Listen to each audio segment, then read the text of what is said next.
Assalamualaikum warahmatullahi wabarakatuh. Selamat berjumpa dengan tutorial kimia bersama urip.info. Kita akan melanjutkan pembahasan terkait dengan diagram kesetimbangan kimia. Kita sampai pada soal keempat. Pada soal keempat ini kita akan mempelajari bagaimana cara menentukan diagram laju reaksi yang sesuai pada sistem kesetimbangan kimia. Soalnya sebagai berikut. Manakah diagram laju reaksi yang tepat untuk mewakili keadaan ketika gas nitrogen ditambahkan dalam sistem kesetimbangan kimia dengan reaksi seperti yang ada di bawah ini hingga ia mencapai kesetimbangan baru? Ada 4 pilihan diagram. Sekarang kita akan menelusuri pelan-pelan bagaimana cara memilih diagram yang tepat. Ketika gas nitrogen ditambahkan ke dalam sistem kesetimbangan, ini sistem kesetimbangan yang sebelumnya ada di sebelah sini ya, ini kan bertumpuk, laju reaksinya sama. Dan ketika ditambahkan, ini akan terjadi perubahan laju reaksi, kalau kita amati sama ya. Penambahannya di sisi sebelah sini semuanya.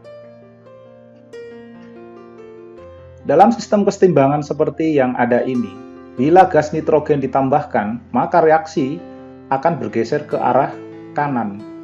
N2 yang ditambahkan ini menyebabkan dirinya akan bereaksi dengan gas hidrogen yang ada, membentuk NH3 yang ada di ruas kanan ini. Dengan kata lain, kalau reaksinya menuju ke NH3 berarti laju reaksi ke arah kanan, ke arah produk, arah maju, ini akan lebih besar dibandingkan yang ke arah kiri atau ke arah reaksi.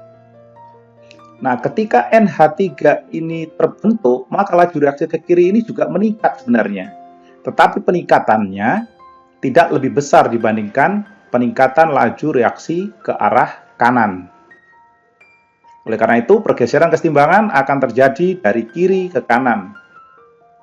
Pergeseran ini akan terjadi terus-menerus hingga tercapai kesetimbangan baru, yaitu ketika laju reaksi ke kanan dan laju reaksi ke kiri sama. Namun, tentu saja laju reaksi ke kanan dan ke kiri itu tidak lagi sama dengan kondisi kesetimbangan sebelumnya. Tidak akan sama dengan ini. Dia akan mencapai kesetimbangan baru dengan posisi laju reaksi yang lebih besar, yang lebih tinggi. Kalau kita perhatikan dalam kesetimbangan baru ini, laju reaksi ke kanan dan ke kiri meskipun sama, namun sekali lagi reaksi yang baru, yang terkini ketika mencapai kesetimbangan, ia akan lebih tinggi dibandingkan kesetimbangan mula-mula. Sekarang mari kita pilih diagram manakah yang tepat. Yang berwarna hijau, ini adalah reaksi ke kanan. Sedangkan yang berwarna merah putus-putus, itu adalah reaksi ke kiri. Sekarang kita amati untuk laju reaksi untuk pilihan A. Yang tanda putus-putus berwarna merah berarti ini kan menyatakan laju reaksi ke kirinya lebih besar. Padahal tadi kita katakan laju reaksinya yang ke kanan yang lebih besar. Berarti ini sudah salah ya. Ini sudah nggak benar. Kemudian yang ini laju reaksi ke kanan turun. Kalau turun berarti salah. Tadi katakan dia akan lebih besar. Nah ini yang benar, di bagian yang berwarna hijau akan lebih benar. Yang grafik pilihan C ini lebih tepat. Dan kita tahu bahwa laju reaksi balik ini juga meningkat, walaupun lebih kecil dibandingkan laju reaksi ke kanan. Tapi suatu ketika dia akan mencapai titik kesetimbangan, di mana laju reaksi ke kiri dan ke kanan sama besar. Jadi pilihan ini yang sudah oke. Sekarang kita periksa yang ini. Ini jelas salah ya, karena laju reaksinya semuanya turun. Ini kebalikan dari yang ada di sebelah sini.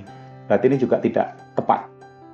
Jadi pilihan kita yang benar adalah yang C.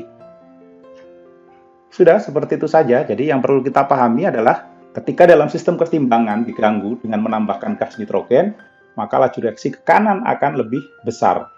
Tapi ingat, penambahan gas nitrogen itu selain meningkatkan laju reaksi ke kanan, laju reaksi ke kiri pun sebenarnya meningkat, tetapi tidak lebih besar dibandingkan laju reaksi ke kanan. Oke, cukup sekian. Terima kasih sudah menyimak video ini. Sampai jumpa pada pembahasan soal terkait diagram kesetimbangan lain. Wassalamualaikum warahmatullahi wabarakatuh.